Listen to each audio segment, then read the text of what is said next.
The word is xylophone. Xylophone. Xylophone. Xylophone. Correct. Next contestant, Daniel Strom.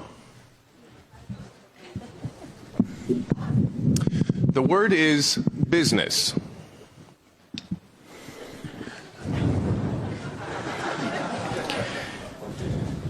Could you repeat the word, please?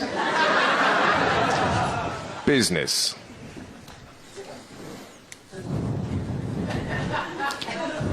Could I have the origin of the word, please? It comes from the Latin phrase bisnia. Could I have the definition, please? Business, one's work or employment. Could you use it in a sentence, please? Business, I'm in the insurance business.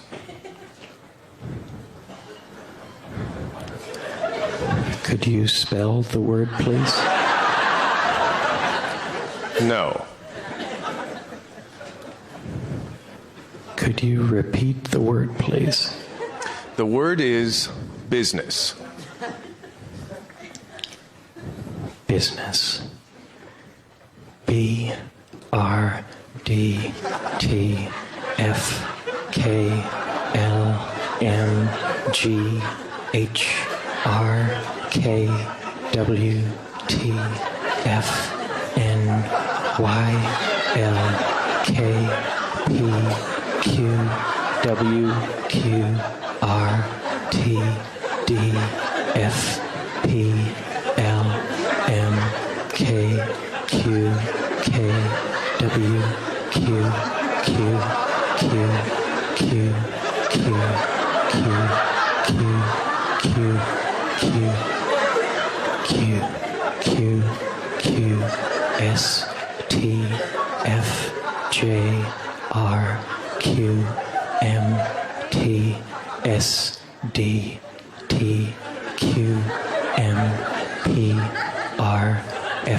Business.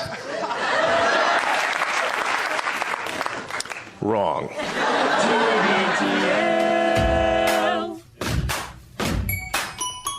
They are sending shockwaves over the airwaves. They are rude and abusive, but want you to listen to them. We are talking about shock jocks, disc jockeys who aren't afraid to say what they think. But the ratings continue to rise, or so they claim. For one thing, I have no shame before another mortal. All my shame is between myself and Christ. I'll never drop my eyes to another human being. People have called me, the computer voice or the computer lady, or sometimes they think that I'm really a computer, and I don't really mind that. I mean, I've been called worse, so. I gotta hand it to you, kiddo. You came in here like a house on fire, barnstorming, you made your points. Good schmuckus on you. Could you crawl back out of my mind? Shame on everybody involved. Well, all right. Hello, good morning, and welcome everyone to a Wednesday edition of TBTL, the show that just might be too beautiful to live. Get on the magic carpet and ride. My name's Luke Burbank. I'm your host. Is it too early to get a fish sandwich? Coming to you from the Madrona Hill studio, perched high above the mighty Columbia, where it's just absolutely storming out there.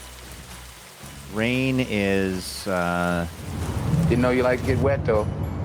It's not going sideways anymore, so we're going to call that an improvement. It was one of those mornings where I had to steel myself to run from my house out here to the Madrona Hill studio because it was that unpleasant. But now I'm here, I'm inside, I've got my cup of coffee, and I'm ready to party with the best of them and bring you all episode 4711 in a collector's series. Let the fun begin. Three guys in California are going to be doing some jail time because of an insurance scheme that they ran that was, looking back on it... That's just absolute stupidity. It had a low probability of success. We will get into that story. Also, great news, America. I'm back, baby!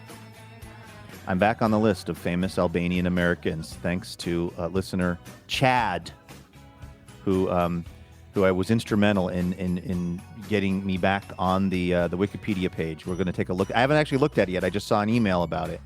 But I'm going to go take a look later, and we're going to experience it together, what it's like for me to bask in the warm spotlight of attention that is being one of the more famous Albanian Americans out there.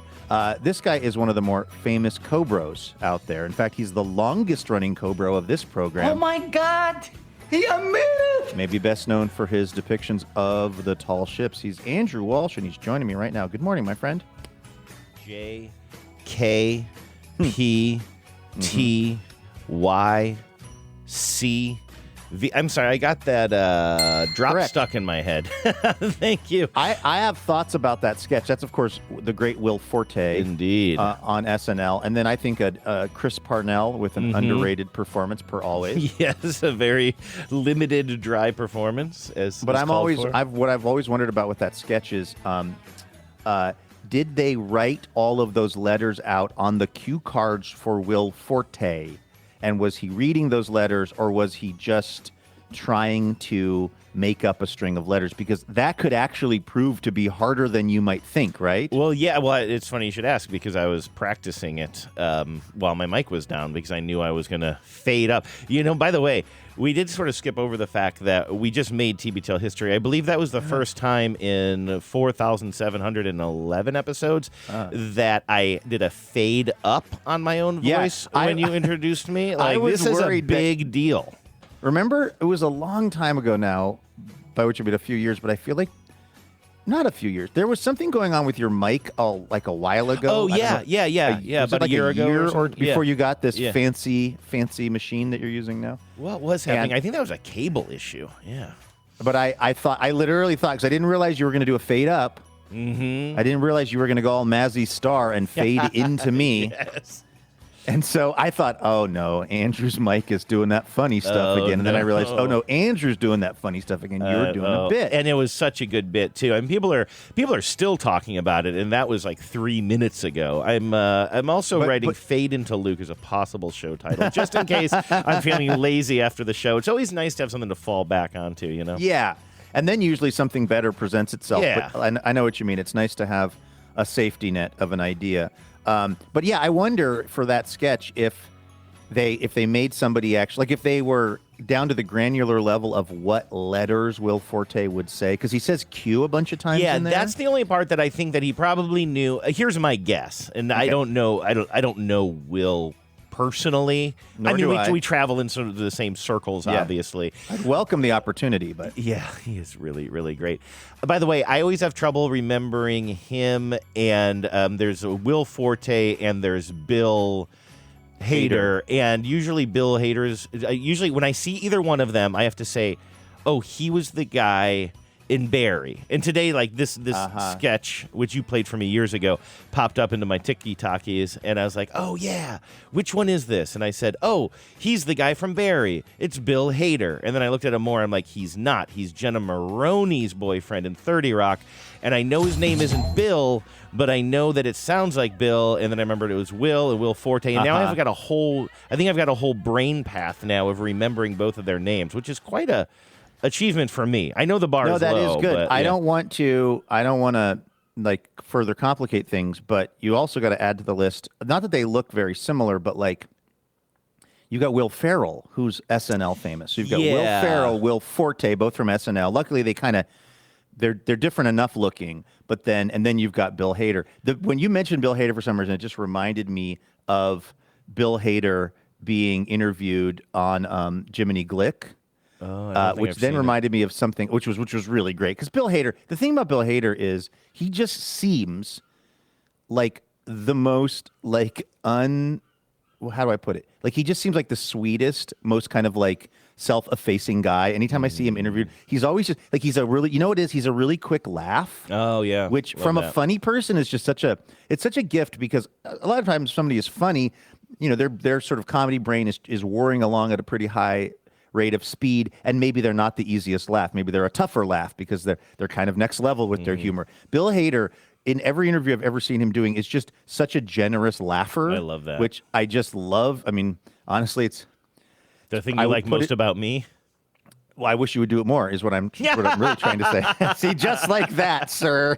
No, but so I was thinking of Bill Hader being interviewed by Jiminy Glick the other day, but then what it really reminded me of, and I know this is like a kind of a tangent, but, you know, what can I say? It's Roku Wednesday. Follow up to the hit Roku Tuesday. It's Roku Wednesday.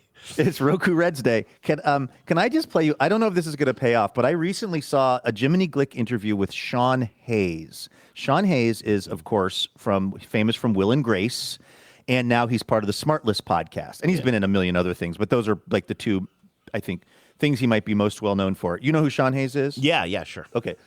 This was him being interviewed. I think it was when Martin Short, as Jiminy Glick, was filling in for Jimmy Kimmel. Like, I believe he might have been legit hosting the show in the summertime. Such a good idea. It's a really good idea. Now, here's the thing. What I saw was a condensed version of this interview, and it had what I thought were some of the better Jiminy Glick moments. I don't know how to find that condensed version, so what I have here is like the 4-minute version. We do not have to watch the full 4-minute version. But can I play you just a little bit of Jiminy Glick interviewing Sean Hayes? Can you just remind me the era, though? Is this like within the past year or this going back 10 Well, he talks years? about Smart Lists. Okay, so okay. That podcast is in existence and is popular. So I would say this is in the last couple of years. It looks, based on, I'm just looking at a freeze frame of Sean Hayes right now, but it looks, and it starts with Sean Hayes is in the interview room and Jiminy Glick is not yet there. And Sean Hayes is kind of checking his watch. And let's just see. Oh, God help us. Ow! Oh, you're hungry. I'm sorry. I have a big celebrity coming to sit here in a second, but I think I ordered a club sandwich covered in stevia. So off you go. I think you may have a mistake. I'm actually the person you're supposed to interview. My name is Sean Hayes. You're Sean Hayes. Yeah. Oh my God! Have you had work done? No, You're an unrecognizable person. I've actually had no work done. Well, anyway, I love you. I'm sorry. I don't recognize you at all because of the cosmetic surgery. But this is going to be fun. Now, would you ever do a sitcom? Excuse me. Yeah, I was on a sitcom called Will and Grace. With Tony Danza. No, that was Who's the Boss. See, that was a good one. Yeah. Yeah, and it was successful. Yes. But Will and Grace. Yes. What was it about? It was about, as I understand it, a gal on the go and a dude, but they never did the deed because he was different. Well, he was gay. Will was gay, and his friend Jack that I played is gay. Are you okay? Oh, my God. Yeah. But this was not on television. This is on television. Well, you know what? This is why Trump's going to win. I would love a donut. What I'm realizing is Jiminy Glick is more visual than I thought it was, because he's just doing these, like, the cutaways, or not even the cutaways, but like the cutaways to the expressions that Martin Short is making are really where the comedy is. I think what sold me on it too was he sits down, and of course the joke is that he thinks that Sean Hayes is just like a production person on the shoot, and he says, I'm going to be interviewing someone really famous, but I did put in a lunch order. It's a club sandwich covered in stevia. Stevia, right. A club sandwich covered in stevia is one of the funniest things I have heard in like 2 years to me for some reason. But anyway, I'm sorry that didn't pay off. Oh, but, no, I think it was great. No, for real. I was really enjoying that. It's funny you bring this up, though, that aspect of it, because, and I really do not mean to take this to no fun town. I am glad that Jiminy Glick is still a going concern, but I am kind of surprised about the food stuff, because I don't think it's, I mean, and listen, I'm not the person who should be speaking on this necessarily, but I don't think it's necessarily bad for a skinny person to necessarily play a larger person, but is the joke that he's fat, and are the jokes that, look, I eat too much, I'm a food monster, and like that, and that's why when he made the joke about food, I was like, oh, I didn't remember that being part of Jiminy Glick. I remember him being, yes, a fat guy, but I read something online that I think is a truism that goes back a long time that most people probably heard of, and I don't think I had heard it put this way before, but it was actually somebody responding to something that Gavin Newsom posted, of all people, and basically he was calling out some terrible terrible person, right? Some Yeah. MAGA person. But he basically was just making a joke about him being gay, like being on Grindr or something. And I don't think there's any rumors of this person being gay or anything. It was just like Gavin Newsom was just Gavin Newsoming up, and he like, and some people were like, "Ooh, sick burn." And I was immediately like, is it a sick burn to imply that somebody is gay? And then somebody wrote underneath it like, if the full joke is just woman or gay, like there's nothing more to it. It's just like, you are woman or you are gay. It's not joke. Why am I talking like caveman? But it's I not a joke. actually think that's funny. If it's woman or gay, it not joke. It not joke. And in a certain, and I would include fat in that too. Like if you feel like you're parodying a certain kind of talk show host who would fit this, like I think there's an argument to be made there. But if Jiminy Glick's character is also just kind of like, I'm big fat man who shovels food in face, that I don't love that. I don't love it. Yeah, what I would say about that is that, first of all, it's a good point. I'm also not the person who's in a, as we say, bigger body. So I can only, like, I don't want to speak for somebody who has different feelings about the Jiminy Glick character. I will say that, like, him eating a donut is the least funny thing that he does. To me. So I guess what I would say is the look is not critical to the comedy for me. In other words, I don't think. How do I put it? If Jiminy Glick would have been just Martin Short, but not in that fat suit, I would still think it was very, very funny. Now, maybe that invalidates the whole thing because that is initially, I do think that was somewhat of the bit, but I think there's another. Well, you want to talk? It's a real double threat because I think that's also the joke is that he's closeted. He's a closeted gay man because he's always talking about his wife. His affect is very. But see, the joke there isn't just. He's gay. The joke there is he is he gay. I caveman, he gay. Yeah. But there title? I could just see probably not. I could just see like and again, I'm not even making these arguments, and I want to make it very clear to you. I am not like saying we need to cancel this character, and I couldn't agree with you more that like the funny stuff about Jiminy Glick has nothing to do with the shape of his body. It's how he acts. And I'm saying that if there is an argument about him being a closeted gay man who is in this body, the humor would be because it's a parody of a certain stereotype or trope in the entertainment industry, and the joke is about how like just sort of facile he is and shallow and self-obsessed and all those things. And to sell the character, we're just putting it. That's fine, but if it kind of keeps coming, and the fact that like it's kind of like, oh, I'm referring to, and again, I want to just say one more time. I'm not the person. I'm not making the judgment on these things. I'm just saying the thoughts that are going through my head as somebody who, is not speaking on behalf of anything or making the quote unquote rules here. But like, I sort of think you can make an argument that like, oh, this is a complicated character with this backstory, and so therefore it's kind of funny when he mentions his wife because of the context it's like Corky around Sinclair in Guffman. When he's talking about he ran into someone in the women's department of the store because he does all the shopping for his wife. Right. And I mean, I don't think that the joke there is just like, this guy's gay. It's like more complicated. Whereas if it's just kind of like, hey, look, I'm eating my feelings because I fat man, then you're like, well, it's almost, it's kind of too bad that was how the character was launched because now there's no undoing it. And like, or I mean, and like, I think that the stuff about the Jiminy Glick character that makes me laugh has nothing to do with the physicality of it. And like I said, the fact that there's always a plate of donuts next to him and all that stuff is like, it would have been better.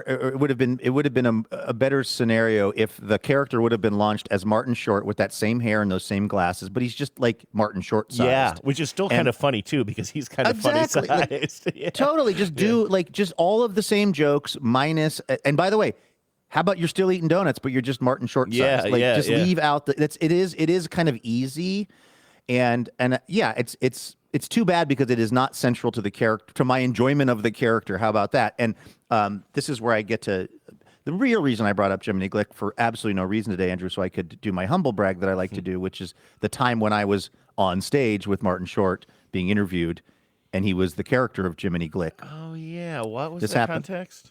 It was at the Paramount. Martin Short was touring. He was touring like a one-man show.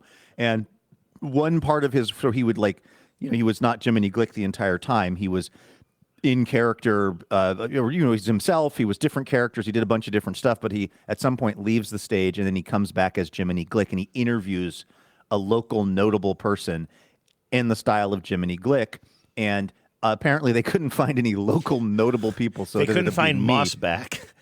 I mean, seriously, they literally asked me either the day of the show or the night before, which indicated to me Gene Enerson had fallen through. Like, you know what I mean?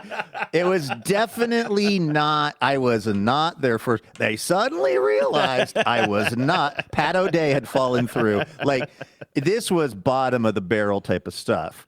And so they reached out to me, and I was like, are you kidding me right now? Like, this is incredible. And the fact that you can just be yourself. You don't have to, I mean, I'm sure you were nervous, or maybe you weren't, but you can tell me. But it's not like they at the last minute said, can you interview this person? And you have to do all the prep for it. You just, I assume, had to be up there and just be game and answer his questions. That was the problem, though. The problem ultimately that I learned was, and this has happened to me, I can't think of the example, but I know this happened to me at least one other time, where my job is to be the straight person. And it's not that I'm so funny and so brimming with comedy all the time, but like, it was actually way harder than I thought, because I had to really stifle the urge to try to make jokes or like, my job was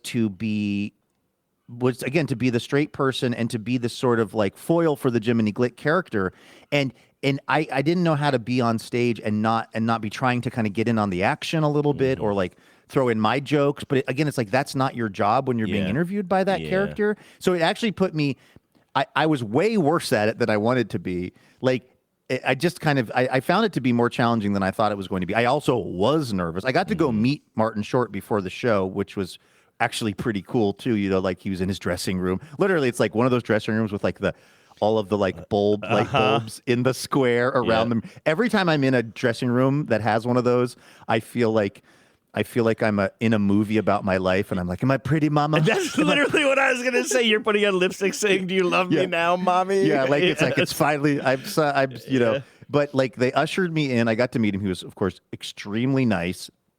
Had, you know, the other thing was about these kinds of, again, on the rare occasion when I get to do something like at this level, the thing that always kills me, is that they're going to introduce me onto this stage, and no one in this room is going to know who I am. No one in this theater is going to know who I am. And the idea is, Jiminy Glick is interviewing a local celebrity, and then when they bring the local celebrity out, it's not a person who they know locally. Yeah. I hate that feeling. I hate being introduced with the expectation that the people in the room know who I am. Unless we're talking about like Wait, or certainly a TBTL thing. But if it's not like Livewire, Wait, or TBTL, there is almost no chance that the people in the room are going to be like, oh my God, it's the Luke Burbank. That just gives me such a bad feeling. The other thing, and this is really where I'm going with this, was because this was a stage show, it's a traveling production, it's not for television, it's not being filmed close up, he didn't have the real Jiminy makeup. He had this weird like mask that they put on him. This goes to the fat suit part of it, that just had like a hole cut out for his regular mouth. The audience didn't pick up on it, or he was just too didn't far care? away. Yeah, okay, yeah. I think it would have been too hard. Well, it would have been probably too hard and too expensive to fully make him up and then unmake him. Yeah. Because remember, this was just one part of this show. This wasn't the entirety of the show. It had to be something where he could kind of run off stage. They could play a clip of something and then put him in this much less convincing when you were up close to it. Yeah, that actually sounds a little bit horrifying, honestly. It was pretty uncanny. So just imagine me, I'm on stage, I'm a bundle of nerves because it's Martin Short and also the Jiminy Glick character, which I am really, really fond of the bit. And he's talking to me through this kind of weird mouth hole, and I can tell I'm doing bad at it. It was, I understand it being hard to just like, especially because you have I think you and I both have this tendency, but you're in a position to do it a lot more, and you're way, way, way more of a showman, obviously, than I am. But that idea of just like your instinct is always to keep the needles moving, and I mean the things that you're asked to do, whether it's a relatively small venue where you're emceeing something, I don't know if that's the right term, or doing something on stage for one of your productions or whatever on a much bigger sort of platform. Like, I think your instinct is like and well honed for a reason to not just keep the needles moving, but to keep people laughing, to keep smiles on the face. And I could see why that would be hard to be turned off, especially when you're on stage. And I will say, G. Scott would have killed it. So that's absolutely. too bad. Yeah. We've called Ursula Reutin. We get the whole Cairo. We've called Jake Skorheim. We've called Spike and the Impalers. Could you tell that I was on the Cairo website the other day? This is really like a once in a year kind of a thing. This is going to sound like I'm trying to be dismissive of the radio station that we used to work at and where my brother currently works and where some good friends of mine work still and people I like. It really isn't. I do not mean, and where TBTL got its start and where the Andrew Walsh Show once resided. And where the Andrew Walsh Show got its start. Yes. And its end. Where the Andrew Walsh Show got its end. Who can forget when the Andrew Walsh Show got its end?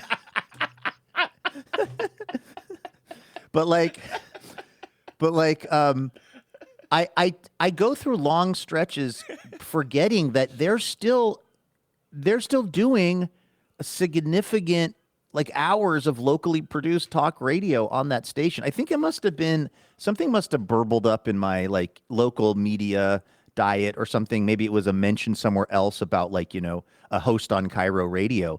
But it's just, I guess it's because life moves on for everyone and my life is, it is what it is now, and I'm doing the stuff I'm doing with you. And it's it's wild to me to go over there and look at the lineup and see G and Ursula holding it down from 9 to noon. And that's not a commentary about anyone's broadcast abilities. It's just kind of I just forget for months and months at a time that every day people are going into that radio station where you and I used to work and sitting at the desks we used to sit at and going in and hearing the news and then coming in when it's time to talk at the top of the hour and forward promoting, and all of that is still happening over there. And even though I think a lot of the content has skewed in a direction that is not really my taste and isn't really my worldview, on some level, I'm happy it's still happening. Yeah. I'm happy that there is local talk radio being produced because boy, is that a dying art. I mean, that is really, really, really an endangered species at this point. So,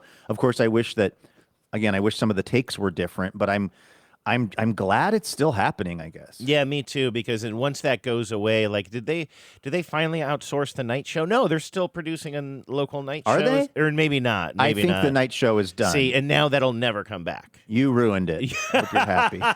Actually, you know what? I think they might play Jason Rants at night. I think they might rebroadcast. No, from the conservative station? No, I think I'm wrong about that. Yeah, I hadn't heard that. But anyway, once you start giving up that real estate, if you start having it be a national blowhard or some sort of pay for play programming or something like that, you're probably never clawing that back. That's why I thought it was, even when I did have that 1 year of hosting my show there, which me, I was hosting TBTL with you at the time too. I was never proud of that, but it was I was proud of the station for at least keeping somebody, even if it was me, on the air.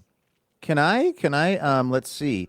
Can I give them a little credit, actually? Are they still producing? The folks over at Cairo? Well, the 7 to 10 slot is not local, but it is not the worst programming.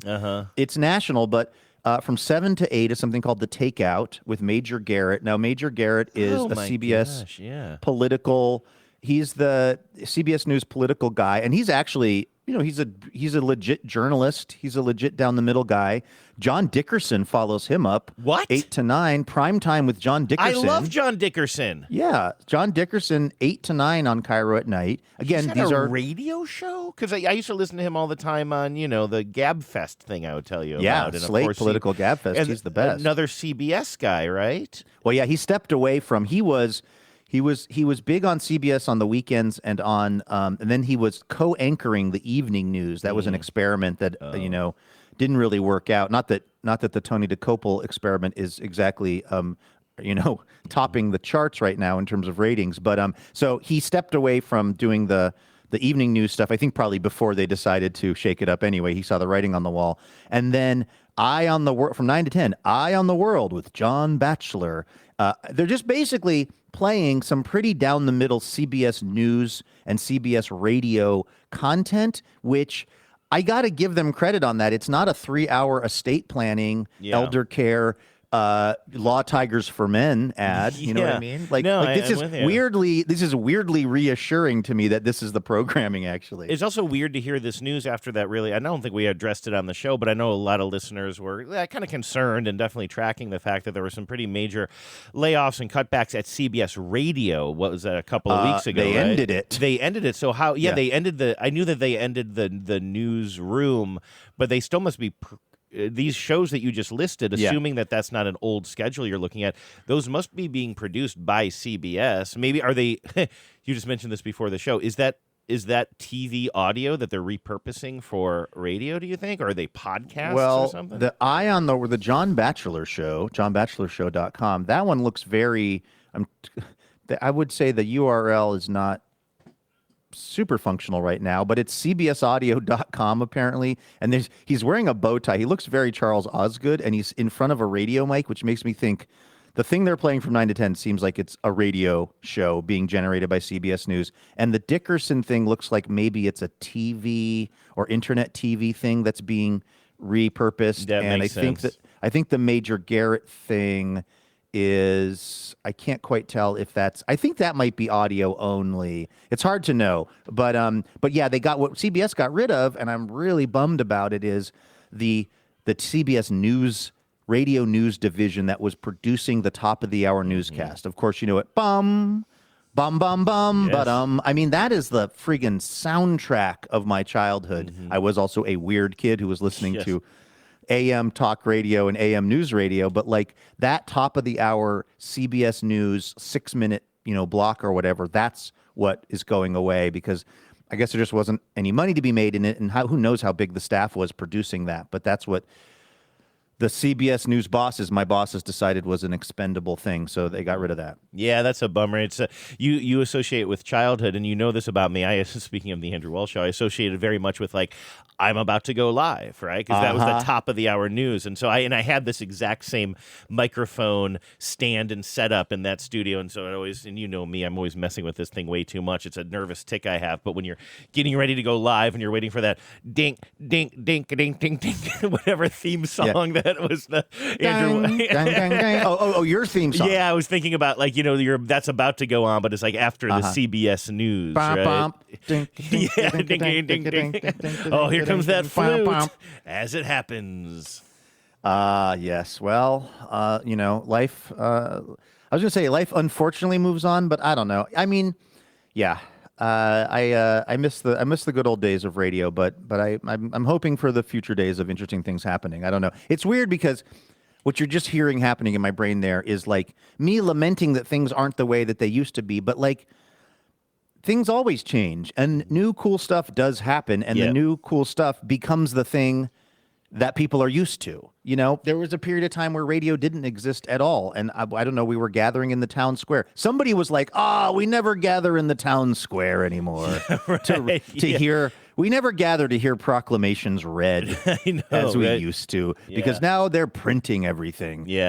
Fee upon all this printing. Now people are just in their homes reading printed material. Like, you know what I mean? I know that I'm caught up in my version of that, and yet it feels deeply personal to me that I can't turn on the radio and hear the kind of stuff that I used to hear across the radio dial. Yeah. And again, not to expand this too far out, but it reminds me a little bit of like when I get angry at old school comedians, even just say you're Jerry Seinfeld, who say like, well, comedy just can't thrive in this environment. And it's kind of like, comedy is thriving. I get on my phone and I flip through TikTok and I'm laughing my ass off. It just doesn't look like what it used to look like to you.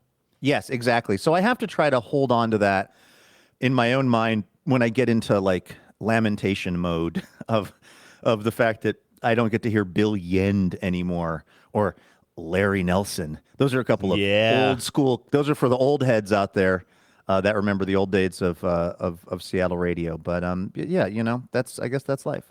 We was hoping for some razzle dazzle. Razzle dazzle. That's right, man. Razzle dazzle. On your mark. On your mark. Get set. Get set. Now ready. Ready. Go. Everybody razzle dazzle. All right, let's thank some dazzling donors. We don't have, unfortunately, that Law Tigers for Men money. And so I'm working the phones, by the way. I don't know if I that's did a everything- passive-aggressive swipe at me because I haven't It kind of landed was. Yeah, no, I'm working the phones. I'm making the phone calls. I exhausted all of those contacts and all those leads you gave me. And I just by can't the way- do anything with these Glengarry leads. Yeah, they just like to talk to salesmen. I did everything I could, by the way, to work the PE angle on it, the personal experience. What with all the divorces? Oh, sure. That's I why mean, you I'd went be the through that. ideal on-air spokesperson for Law Tigers for Men. I could, that they'd send those around. They'd be like, "Does anybody have a PE on this? Has anybody been through whatever this thing is that we're trying to, the salesperson is trying to sell? Does anybody need to buy a car? You know, how sometimes they actually just put you in that position. Like, well, I wasn't really in the market for a machine that mixes cocktails in under 30 seconds or whatever, but sure, I'll give it a shot. Call it a Keurig. What if you actually... Who makes it? Keurig. What if somebody actually said, "Oh, okay, yeah," or like siding or these home improvement? Sometimes I can tell, like Mike Salk had some work done on his house because he had to for the PE personal experience. What if you just said, "Okay, I'll get a divorce. I'll kick the lawtigersformen.net. Sure. Can we tie these in though? I'll do the divorce if you can sign a deal also with a hair transplant place and a male enhancement service. So when I come out of this marriage, I really hit the ground running. And guys, she'll like it too. I'll tell you what, Andrew, I am so glad. You're the only, if there's anyone on earth who would even mildly appreciate or understand this joke, it's you. I'm just really glad that Aaron Goldsmith for once listened to Gary Hill Jr. about having worked on this fireplace. You know what? Oh, I can't do it. I can't get into it. You were saying before that how nice it is to have somebody quick with a laugh. And I agree with that, and I also think I am somebody That laugh is rough, though, in that commercial. Yes, and the thing is, Aaron has a very natural, recognizable laugh, but in that commercial, you can just tell how forced it is, and it bums me out because it makes you wonder how many others are kind of... One of the guys from the Mariners broadcast team has been doing ads for a couple of years for this fireplace company and talking about how they did the fireplaces at his house. And now this year, they clearly reached out to Aaron Goldsmith, the other guy, and somehow convinced him to have his fireplace built or fixed by them. But the premise of the commercial is kind of like Gary Hill Jr. has just been whinging at Aaron Goldsmith off air about this fireplace place for years, and finally he broke him down. And he agreed to let them come to his house and do some fireplace work. It's more backstory than I need about their fireplace related dynamic, I think. Probably. Yeah. And he said, if I don't get a fireplace from this place, I'll be sorry. So because we don't have any of those income streams, we have to rely on listener donations. That's how this whole thing works. Once a year, we have the TBTL-a-thon. We get on the air. We ask folks to continue supporting the show or maybe support the show for the first time. And they do. And that's how we get paid to do this as our job 5 days a week. And it's thanks to folks like Travis Spokes, who's all the way out there in White Plains, New York. Hey, Travis, thank you for being a dazzler. Travis has been supporting the show and a part of the community for years and years and years. Travis says, "Hey, friendos, I just want to say thanks to the business boys for another year of parasocial friendships, garbage talk, occasional impromptu no-point conversions, and, of course, the calming influence of John's impeccable radio voice." See, that feels astroturfed. How do you mean? You feel like Travis is laying it on a little thick? Well, why is that in a different font than the rest of Travis's email?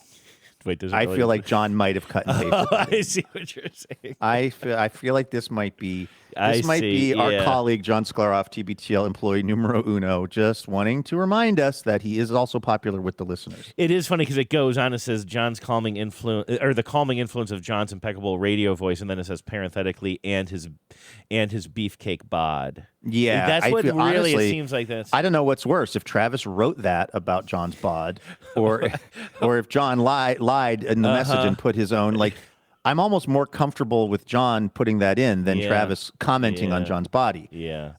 It's also what's funny about this is that I'll just read ahead here. I'd like to end with a request to hear some classic drops I need me some slabjacking with a side of priceless granite. Here we are today, Andrew. We've been talking endlessly about the radio station we used to work at and about the ads on the station, etc. And that's what Travis is requesting, is a couple of classic little drops that are pulled from actual radio commercials that would air during our show when it was a radio show, including slabjacking. And, of course, priceless granite. Wow, it's been a while. Now, don't It's been a while. Now I'm putting you on the spot, and you might not have it, easily in reach. But did Jen Andrews also record a Priceless Granite, or was that a bit you guys did on the show? No, she did. But the problem is, let me see if I can find. I don't know if I ever had this. They had her playing. I think there was at least 2 commercials that were airing where she was just basically a kind of an actor in the commercial. Okay. Like something had happened, and then, like, you know what I mean? So I think that it was like I don't believe she was singing the Priceless Granite jingle, because that was this guy. Priceless Granite. I see something on. But I feel like she was in a commercial saying, like, the water heater's broken. Hold on. And then I think she might have also been. It's the same I think she might have been in a Priceless Granite spot as well, saying something, but not as Jen. She not doesn't like sing, huh? Because I thought that she loved. I thought she did. She sang in a different commercial. Okay, it wasn't okay. a Priceless Granite. I think it Okay. was a Windows commercial, a commercial for a window replacement. Okay. Let me see if I'm going to try to find this right now. Jen talks TBTL Jen jingle. Jen birthday theme. Quiet Jen. I hope that's Jen being quiet, not you saying quiet, Jen. Let's see what this is. It seems to me that no matter how much he enjoys power, it would seem like if he has an opportunity to leave with his head held high to go on to some new lofty thing, that maybe he would be willing to do that. She's talking about how the Andrew Walsh show got its end. Yes. Yep. Absolutely. Let's see. TBTL Jen jingle. I can't imagine. This is what good. we're looking for, but let's just see what it is. You'll love TBTL. Until it starts to sing.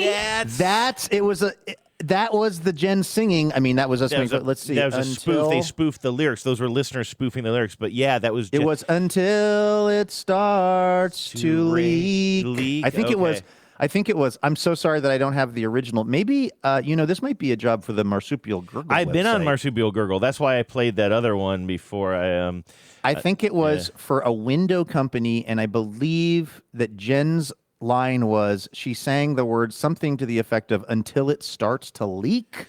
So I was looking up the Jen stuff before. Now I'm just looking up the word leak, and unfortunately, I'm not finding anything with Jen. I'm just finding a lot of me. When I laugh, my face starts to leak. Oh, look, I said the same thing again. When I laugh, I leak. Let's see. I have so many. There are so many instances of me explaining that I leak from my face. No, I just leak from my face a lot when you make me laugh. When I laugh, I leak.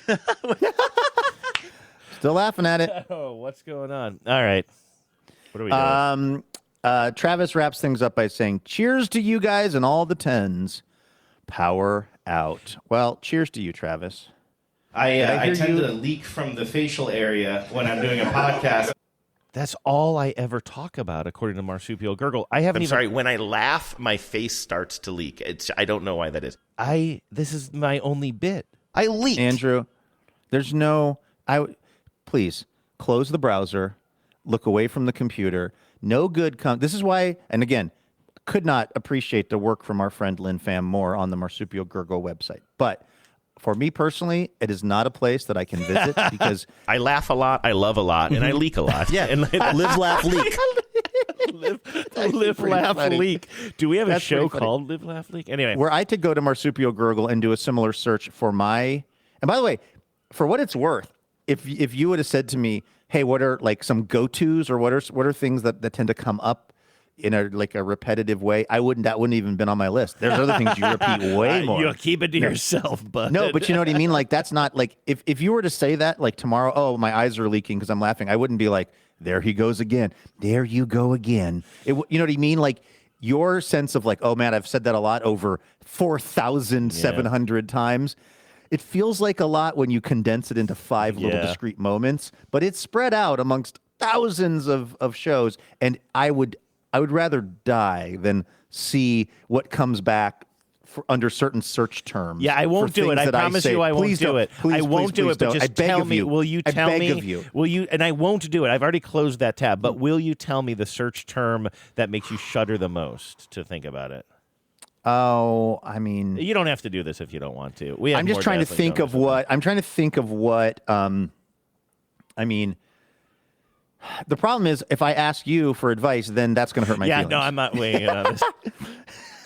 Are you saying you're going to slowly back away from the from the topic altogether? No, I already put you on the spot. I brought this up, and if I'm already making you uncomfortable, I'm certainly not going to suggest any. I'm trying to think of what my most commonly brought up things are. It's hard because I know that there are hundreds, if not thousands, and yet I can't land on one in my mind. But that's not because I'm unaware of the fact that there are things that I'm always going to say in response to other things, or when a topic comes up, or just stories that I tell repeatedly. I even had to withhold one when we were reading Travis's message, because Travis is from White Plains, New York, and I'm thinking that in years past I've referenced that weird airline that was flying to White Plains when I worked at KVI, and speaking of PE, it was some fly-by-night airline. I remember doing ads on the station, and they didn't go to many places, but one of the places they randomly flew to was White Plains,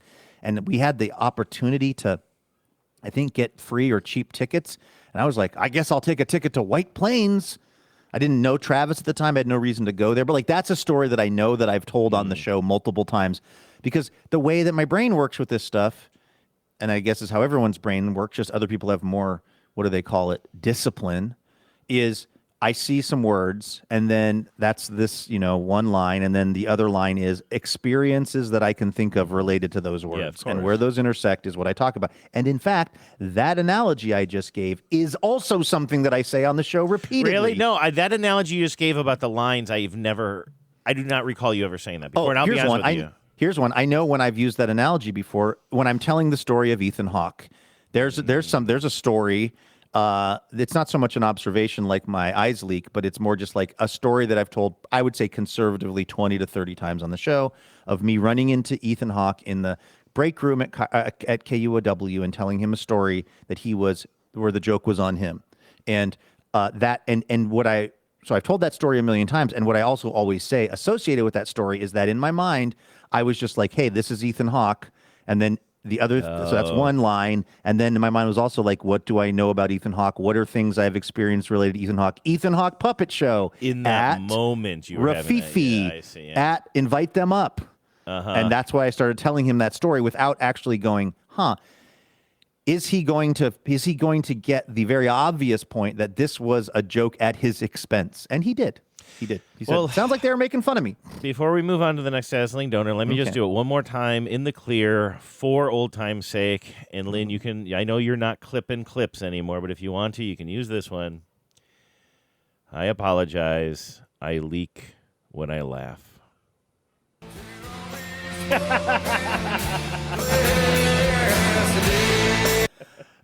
Thank you, Travis. Couldn't do it without you. Maestro? On your mark. On your mark. Get set. Get set. Now ready. Ready. Go. Everybody rattle, daddle. Hey, it's our pal Chris Surface down Chris. there in Tacoma, Washington. The Tacoma Little Theater. Hi, Chris. Yes, Is that going to come up in the message?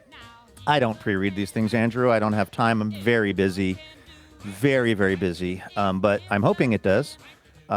Chris says surface, like the surface of the sea, except spelled with an E. All right. Yeah. Hi, friendos. Chris writes, TBTL continues to be my rock in this crazy world that we live in, knowing we are all here supporting and traipsing through. Good use of traipse. Yeah. I don't know if I've ever seen the word traipsing even written out. I'm going to put the word traipse into marsupial gurgle to see if either one of us ever said it. I really am going to do this. Yeah, let's.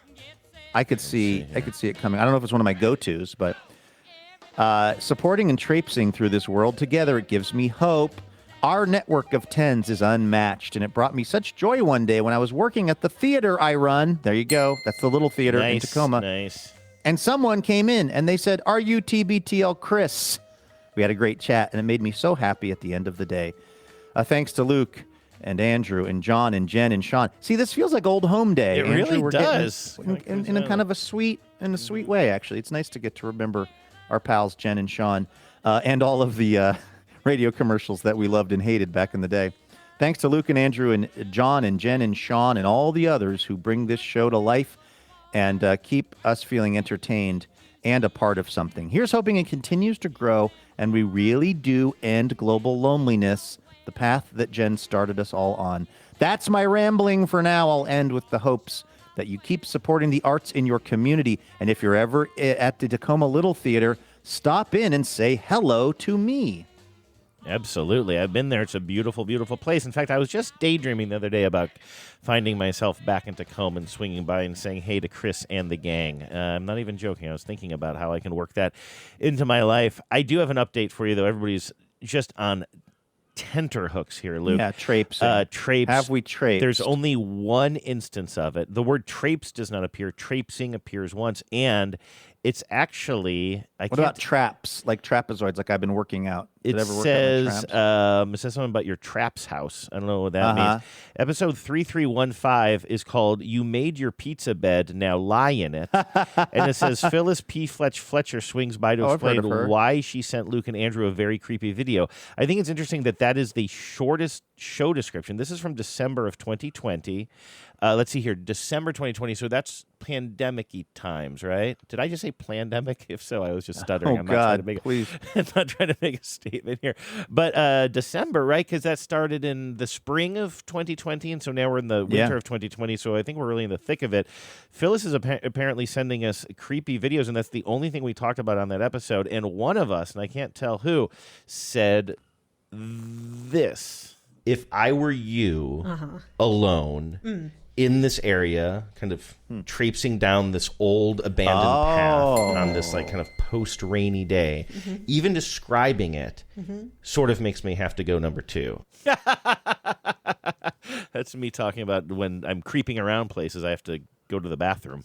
That's why bookstores, right? Bookstores. That's kind of a different well-known thing, bookstore similar. creep. Yeah, when I'm creeping around a bookstore. No, that's similar, but that's not about creeping. That's just about the bookstore experience. But sometimes like quiet places like that, you just like suddenly you feel a little rumble. By the way, the Tacoma Little Theater is about to be featuring. I don't know for all the talk that we've done about the Tacoma Little Theater. I don't know if I've ever actually gotten eyes on it. What a beautiful place. Oh, goodness, like just an absolutely lovely, just like a lovely building and signage and location and historic. And it's all kinds of stuff. And starting in a couple of days from now, the play that's going to be staged there is The Mountaintop, a powerful reimagining of MLK's final night, weaving history, humanity, and hope. Wow, what a worthwhile play. That's running April 24th through May 10th. So if you're in Tacoma, or even if you're not, head down there. Looks like they got all kinds of fun stuff going on there at the Tacoma Little Theater. So make sure you support the folks who are supporting TBTL and go say hi to our friend Chris down there. Chris, thank you. We really do appreciate you. We got to get some sort of a TBTL crossover going down there at some point. I had actually written my play called The Mountaintop about me remodeling my house, but I guess you got probably a better one going currently down there. So we'll leave it to the. We'll leave it to the people who are currently staging a production at the Little Theater. But Chris, thanks again. We are very, very grateful for your support.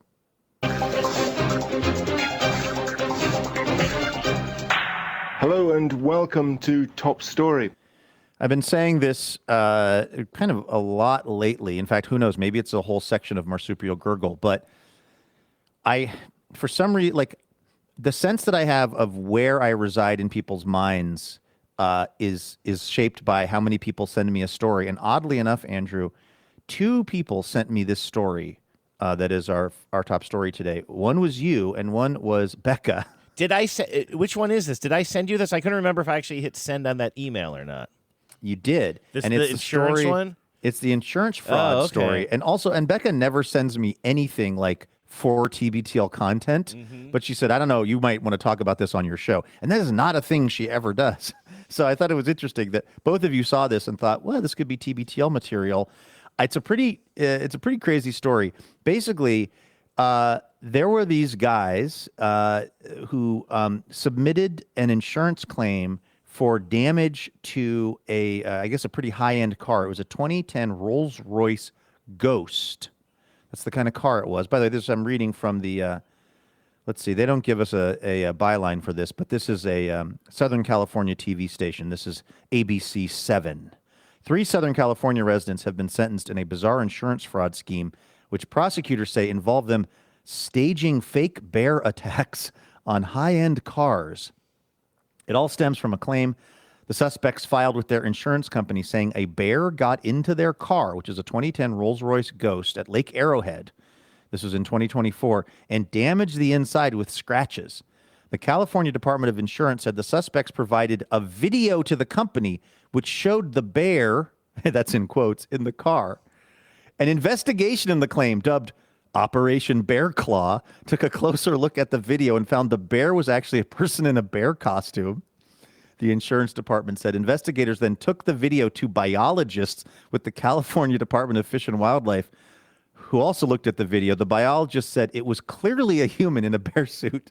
I think it's interesting that the insurance investigators didn't trust their own eyes on this. They were like, yeah, it looks like a guy in a bear suit, but like, we're not biologists. We can't trust ourselves to make this call. Let's get some biologists in on it. And the biologists were like, yeah, that's a guy in a bear suit, obviously. Yeah. I remember seeing. I didn't see the video. You have not seen the video, have you? Have they released that? I have. Oh, you have. See, I did. I only saw the photo of the outfit or the costume. I guess I should say, the bear outfit, the costume. But it's like nobody's wearing it. It's just like laying on the ground like evidence. And I noticed that they have like really like some sort of paws with knives coming off of it. Yeah, it looks like almost something that like Wolverine would have. I have to be honest with you, like they kind of almost got away with it, I feel like, because the video, I mean, I could try to send this to you, Andrew, so you get eyes on it. What they did that was pretty smart is it's kind of grainy, it's black and white, and like when I'm watching it, and maybe this is because I'm not a biologist, I find the video more compelling or more convincing than you would think. I'm going to send you this link, okay? Yeah. So you can watch this. This is from the original story, because here's the deal. I remember when the show sheet, because I might actually have this. But you have to click on a link in the show sheet. I'm just going to send this to you. I'm going to make it a little easier on you, because really what the video is from. So there was an initial story, which was insurance investigators are investigating what they say is a fake bear situation. That's what the video that was submitted to the insurance was in. Now the update a few months later is they've been sentenced. So anyway, let's see. I'm going to send you this bear video. Like I said, it's not.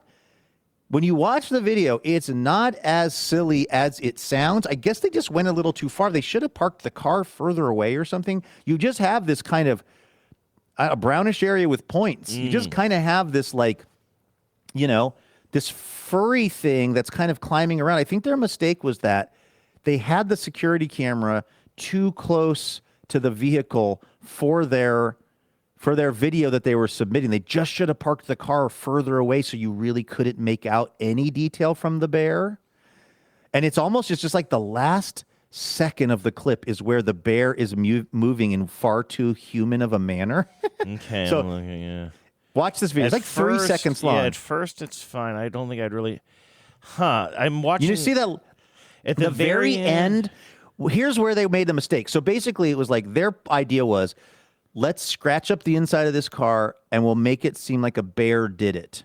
What they did, though, was when the guy in the bear costume gets into the car, I find it to be decently convincing. Sure, yeah, okay, I'm seeing Then this. when he goes for the scratch, it's a human being in a bear suit moves differently than a bear moves, and that's where it's very obvious this isn't a bear. And it's so subtle, though, in a way. It's like it's just that a human being, we move differently than a bear would. And they were trying to sell, what they were trying to do was sell the slash mark. Yeah, and the slash marks themselves look fake. That's the problem here. I think that would be one of the first things. Like they're too perfect. They look like, remember in music class when you were a kid, did you ever have they had that device that you'd put like, how many, is it 5 lines that is in like the, like a measure of music. I'm forgetting what those lines are called. But do you remember that they would put 5 pieces of chalk in a device and then drag it across the chalkboard? Yes, of course. So you could then draw the notes for like the treble or the bass clef. For the clefs, yeah. I mean, the clef is at the beginning, though. What do you call those lines? It's driving me crazy. The bars? They're bars. Anyway, they look way too. These just look way too uniform. I also think it's interesting that the photo I'm looking at of this, I think, driver's seat. It looks like it's got a bottle of booze wedged between the seat and the wall, but that can't be booze, right? They're not that crazy. Is that some sort of like fancy iced tea drink you can get that looks like a cocktail? Are you seeing it? Oh, I'm trying to get eyes on that too. I guess I'm not. Oh yeah. No, you know what? I think that's a hairbrush. We must be looking at different things. I'm definitely. Okay. I'm quite sure I'm looking at a glass bottle with a blue top on it. Yeah. Okay. You're right. Yeah. That looks like that is. It also you're right. The and they got $140,000 for this, by the way. Whoa. Yeah, those slash marks, you're right. Those slash marks are not convincing at all. You're right. It looks exactly like that thing you'd get in music class. Way too uniform. You know what the bear would probably have done? They'd have probably eaten part of the seat. Yeah. There'd be like a very weird. They might have taken a dump in the car. Like bears. I would. I mean, I have. It's what's amazing to me because eventually I think that the let me see if I can get back to the original article on this. They're getting some pretty serious time on this. I was surprised. So the investigators uncovered 2 other fraudulent claims submitted to different insurance companies regarding the same incident. Officials say the total cost to the insurance companies was $141,000. This is what I don't understand. So they tripled up. So presumably, let's say that they filed 3 fraudulent insurance claims with 3 different companies. So they set out to have 3 different companies insure this vehicle. They did this deal. They submitted it. They got paid. So each company was sending them a third of $141,000. Do those scratch marks warrant? What's $140,000? What, like $60,000? That's not the right math, but you know what I mean, right? Let's just call it $53,000 per filing. Like, it doesn't seem like the car was that jacked up. But I guess if you can't replace it, you have to replace the entire upholstery or probably the entire $53,000 seat. And it's an expensive car, right? Not to tell them how to do it, but it's like, why don't you just park the car somewhere where there's no video, trash the interior, and say, we think a bear did it? Why don't you drive out in the middle of the woods, put a bunch of bear food in there, walk away for a while? Why don't you just say that, this car was vandalized for reasons that are unknown to you by a human? And, I don't understand. This is so much work. Why don't you hire a bear? Why don't you kiss a potato like everybody else? Because I've been scrolling across this video back and forth, I'm sure the audio has nothing worthwhile to share, but it's only 40 seconds, and we haven't heard TV news on this tape in a while. I'm going to hit play on this. We were even talking about this one during the commercial break. It's one of the most bizarre cases of insurance fraud we have ever reported. Somebody dressed up in a bear suit vandalizing cars in Lake Arrowhead. The suspects provided their insurance company with this video claiming that a real bear entered their Rolls-Royce Ghost and tore up the luxury car. Well, tonight, 4 L.A. residents have been arrested and charged with insurance fraud and conspiracy. They're also accused of trying to defraud 2 different insurance companies by damaging 2 other vehicles, both of them Mercedes. Investigators say the suspects defrauded the companies out of $141,000. Officials with the California Department of Insurance calling the crackdown Operation Bear Claw. So, okay, that makes a little more sense. It was multiple vehicles, so that this wasn't all for just those little scratches that we saw. But even so, it's one of those things where, in the parlance of the kids these days, you're doing too much. Yeah, listen, I know from insurance fraud, you know you should be doing, Luke, the bare minimum. No, don't encourage that. Don't encourage that. Pretty good. Encourage that. Pretty good. Yeah, again, why complicate this? Why go out and get the bear suit? And I feel like you just say, the car, somebody jacked the car up for reasons that we don't know, but this is what you have insurance for. Somebody broke into your car and trashed it, and now we need to be made whole. Why go through all the steps of the bear suit and getting the guy to wear it and go in the car and theatrically scrape away at it, and then you send the video in? That's where you went. That's where this whole thing went awry. Luke, I need to confess something to you. I was a little distracted at the very beginning of this story, and I need to tell you why. And this is something I could be talking to you about off the air. But honestly, this involves the listeners as well. And I forgot about. I just got some bad news in my inbox that I completely forgot about. But we set this up the other day, and then it whiffed out of my brain. I just got an email that says jury duty week of 4/27/2026. That is next week. Remember, I got that postcard in the mail that said you just have to like return this thing or whatever. And now it says I have a badge number here. I'm not going to give out my badge number on the air, but it's pretty cool that I have a badge number. Give out your badge number, which will probably invalidate you. Yeah, I really. No, I just mean you can go to the judge. Your Honor, I mentioned my badge number on my podcast. Did I do that? And then the judge will immediately take you off the jury. I'm going to wear a T-shirt that says, ask me how much of this I divulged on my daily podcast. Yeah. It says, this is a reminder. So it looks like maybe next Wednesday. It doesn't say yet. It says, if you have responded to the summons 7 days. I don't know. It's a little bit unclear as I'm reading this on the fly, but they have not told me where or when to show up yet. Okay, here's what it says. It says, I will be contacted. The judge or bailiff may contact you up to 1 week in advance of your summons date.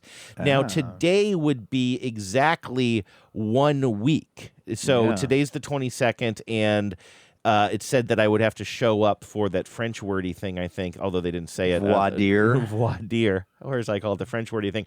On Actually, the 29th. Yeah, you can tell I'm highly committed to you getting kicked off this jury. And it's not just out of a sense of adventure for you. It's about a sense of survival of this podcast. Oh, it's just totally selfishly motivated. It says the judge or bailiff may contact you up to 1 week in advance of your summons date. Jury selection will either be conducted remotely or in person, so I guess I'll find that out. Let's hope that it's remotely, right? It says if you are selected, the bailiff will contact you via email with a questionnaire to answer. If you have not been contacted, please feel free to go to work and school. If you have responded at least 7 days prior to your date and not contacted by a bailiff by 4:30 p.m. on 4/29, you were not selected for trial. So anyway, we'll see. I see. I'm a little confused as whether or not I still have to show up for this voir dire. Is that how you say it? It sounds like. It sounds, and I'm not just saying this because of my wanting you to not have jury duty so that I don't have my life disrupted, but it sounds like it's kind of like you'll hear from us if this process is moving forward. That's how it hits my ears, but obviously you want to be careful about that. I'm just hoping if you do talk to a bailiff, I hope he's like Rusty from the People's Court. I hope you get kind of like a no-nonsense, slightly world-weary bailiff from one of the TV court shows. Who's kind of the foil for the judge. Yeah. Or Moose. Wait, not Moose. Moose, yeah. Robert, not Robert Mole? No, that's the other guy. Robert. It is Mole, though. It's something Mole, right? Oh, yeah, because wait. Martin Mull is the comedian. Yeah. But it's not Moose either, I don't think, is it? Biff? Was it Biff? No. Moose? Bull. Oh, Bull. Yes, of course. Bull. Richard Moll. Richard Moll. What did you say? Richard Moll, but M-O-L-L? M-O-L-L, yeah. Anyway, I've always considered myself more of a John Larroquette. I think of you more of a Marcia Warfield. Wait, she was a bailiff as well, She right? was another bailiff there, but she was she was a no-nonsense. Oh, I'm looking at this now, and also Selma Diamond. I forgot she was an older, slightly older. Was Marky Post on that show? Yeah, Marky Post definitely was on that show, absolutely. Night Court. Do they even have Night Court anymore? That's a show, but in real life. Yeah, the idea of Night Court. I've never heard of that. Like, you know what I mean? Like in the modern era, I don't feel like that's a thing. I wonder. That's an interesting era of like big city law. Like you basically because the premise, right, is that like there's all kinds of wild and woolly behaviors happening, in the middle of the night. And these are the people that have to deal with. They're sort of the swing shift of justice. I guess so. Now, the thing is, like, I remember, I think I just quoted you this on the show the other day, or maybe off air. That was it Deezus, who used to say every Friday he would post on Twitter something like, Happy Friday. Stay out of the jail. Avoid the bookings, he would always say, which meant like stay out of jail on a Friday because you'll be in there all weekend until the courts open on Monday. Was the idea of night court that didn't used to be the case, that there was always some sort of a skeleton crew that could at least see you? I think that must be the premise of the TV show, and that has to be based on something that might have really existed at some point. Because I doubt that they invented the idea of it for the TV show. But what's funny is I just was Googling, is night court still a thing? And all I can get is information about the TV show Night Court. Which was rebooted, remember? Which was rebooted, exactly. And so it's like the TV show Night Court has far eclipsed the actual phenomenon of night court as far as something that the internet is willing to tell me about. Yeah. And I was going to start Googling around too, but I feel like I've already been a little bit too distracted. I'll let you know how this goes. I will be, I'm not going to be inviting any kind of that obligation into your life here, but I gotta do what I gotta do. I'll show up crying. The whole time. I'll have a shirt that says "Ask me about what I've already said on the podcast about this," and anything else, and I'll just be incredibly disrespectful. Can I tell you about my podcast? Because I already told my podcast about you. Be somewhere in between how I would handle it and how Phyllis Fletcher would handle it. Okay. Phyllis would already be the judge. Phyllis would have been promoted to judge midway through the trial. I would be, honestly, on trial. I would be the criminally accused. What? So oh my God! Do you actually? Do you have anything pending? By the way, is there any chance I sit on your trial? Oh God, that would be incredible. Then don't tell them you know me because I need an ally. Oh, I think you're making a huge assumption there. Ow, that hurts. That hurts.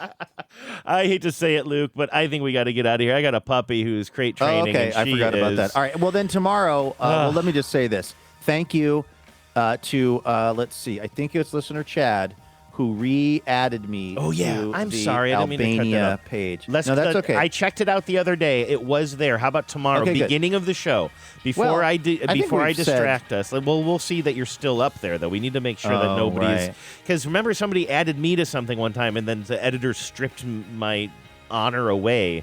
They said he's not famous enough to have a wiki page or something. I know. I'll so we never need to make forgive sure. them for Now you're in a very different situation than I am, because I think you're going to be hosting CBS Nightly News here. I am now.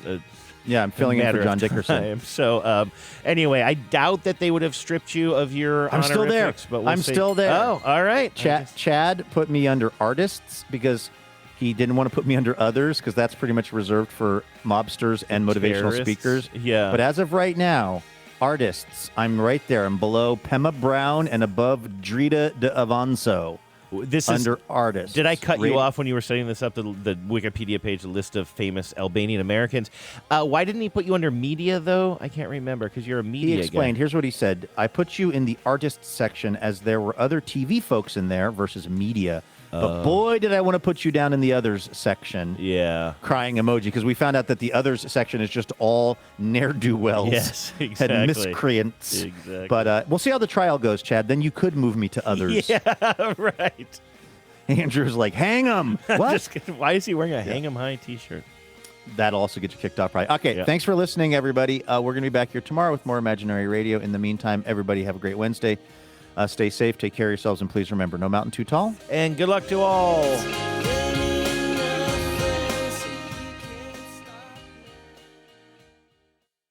Okay. Power out.